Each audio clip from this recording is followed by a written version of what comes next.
Assalamualaikum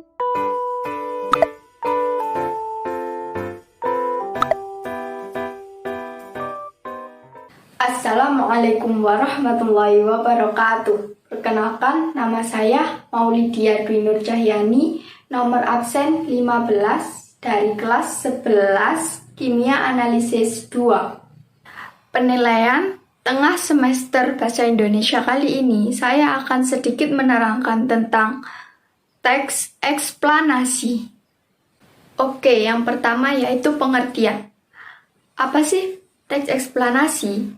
Teks yang berisi tentang proses, mengapa dan bagaimana kejadian-kejadian alam, sosial, ilmu pengetahuan, budaya, dan lainnya dapat terjadi. Suatu kejadian, baik kejadian alam maupun kejadian sosial yang terjadi di sekitar kita, selalu memiliki hubungan sebab, akibat, dan proses. Kedua, tujuan teks eksplanasi. Setelah mengerti mengenai pengertian teks eksplanasi, lantas apa tujuan dari teks eksplanasi? Tujuan dari teks eksplanasi yaitu A. Menjelaskan tahapan, langkah, atau proses bagaimana dan memberikan alasan mengapa terhadap proses terciptanya sesuatu yang terjadi secara alamiah atau proses bekerjanya fenomena alam maupun sosial. B. Memaparkan sebab akibat peristiwa atau fenomena. 3. Ciri-ciri teks eksplanasi. Ada beberapa ciri-ciri teks eksplanasi antara lain: A. Strukturnya terdiri dari pernyataan umum, urutan sebab akibat, serta interpretasi. B. Informasi yang dimuat berdasarkan fakta. C. Hal yang dibahas yaitu suatu fenomena yang bersifat keilmuan atau berhubungan dengan ilmu pengetahuan. D. Sifatnya informatif dan tidak berusaha mempengaruhi pembaca untuk percaya terhadap hal yang dibahas. E. Menggunakan sequence marker atau penanda urutan. Contohnya pertama, kedua, ketiga, dan sebagainya. Bisa juga dengan menggunakan pertama, berikutnya, terakhir. F. Fokus pada hal umum dalam kurung generik, bukan partisipan manusia. Contohnya tsunami, banjir, gempa bumi, hujan, dan lainnya. 4. Struktur teks eksplanasi. Seperti yang menjadi ciri teks eksplanasi yang sudah saya jelaskan, teks eksplanasi memiliki 3 struktur, yaitu pertama, pernyataan umum. Di bagian pernyataan umum ini, sebuah teks eksplanasi menjelaskan tentang gambaran umum fenomena atau peristiwa alam yang akan dibahas. Poinnya bisa mengangkat tentang proses bagaimana fenomena atau peristiwa alam tersebut bisa terjadi. Kedua, urutan sebab akibat. Setelah mengetahui secara umum fenomena yang akan dibahas, pada bagian ini dijelaskan tentang penyebab dan akibat yang ditimbulkan dari fenomena tersebut. Kita bisa melakukan deskripsi dalam beberapa paragraf terkait sebab dan akibatnya. Bagian ini disebut juga dengan deretan penjelas. Yang ketiga atau terakhir, interpretasi. Interpretasi dalam teks eksplanasi dapat dikatakan sebagai penarikan kesimpulan. Kita bisa memberikan tanggapan atau pernyataan terkait fenomena yang diangkat dalam teks tersebut. 5. Kaidah kebahasaan teks eksplanasi. Dalam menyusun teks eksplanasi, perlu diperhatikan kaidah kebahasaannya. Berikut kaidah kebahasaan teks eksplanasi. A. Menggunakan kata istilah.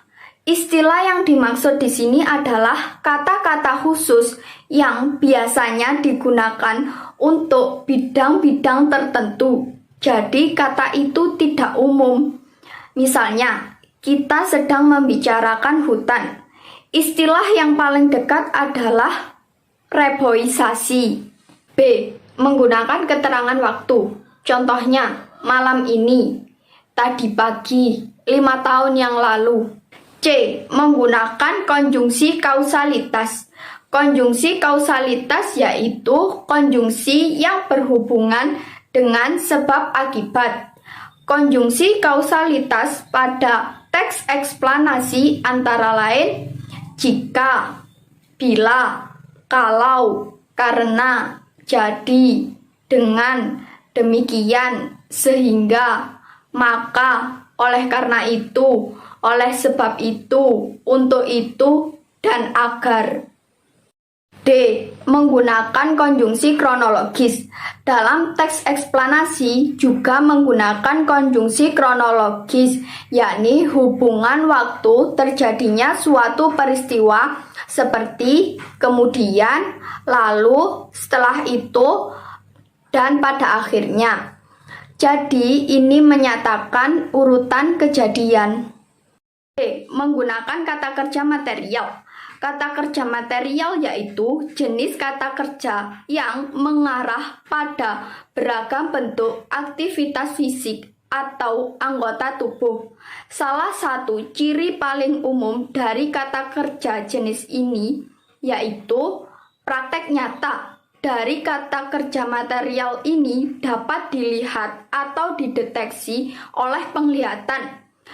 Contohnya seperti membaca, melompat, menulis, menggambar, berlari, dan lain-lain. F. Menggunakan kata kerja relasional. Apa sih kata kerja relasional? Kata kerja relasional merupakan kata kerja yang berfungsi sebagai penghubung subjek dan pelengkap. Dalam kata kerja ini, pelengkap harus ada. Jika hilang, maka dapat membuat kalimat menjadi rancau atau tidak jelas. Jenis kata kerja relasional. Saya akan mengambil salah satu contoh jenis kata kerja relasional, yaitu kata kerja relasional sebab akibat. Kata kerja ini merupakan verba yang mengandung kata menjadi, mengakibatkan, menyebabkan, atau menimbulkan. G.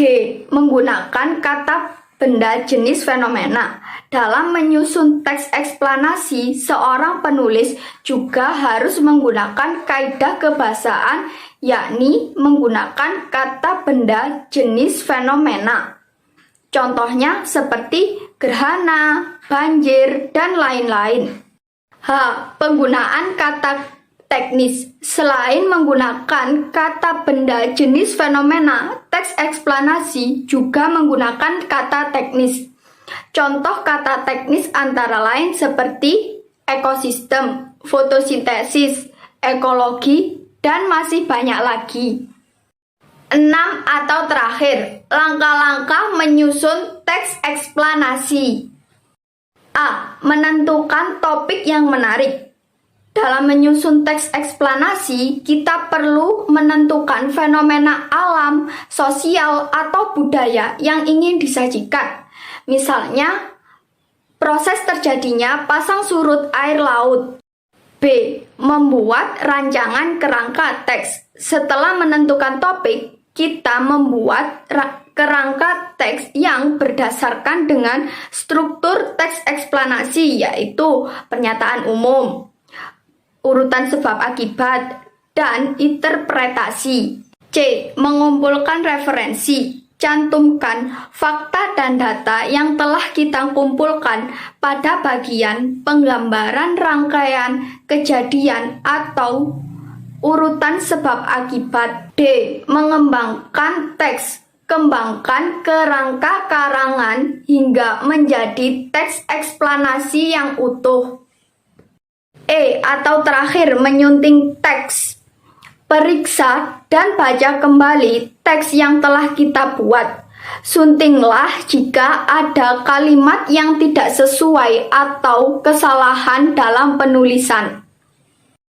Sekian dari saya. Apabila ada kesalahan atau ketika saya menjelaskan kurang jelas, mohon maaf. Terima kasih. Wassalamualaikum warahmatullahi wabarakatuh.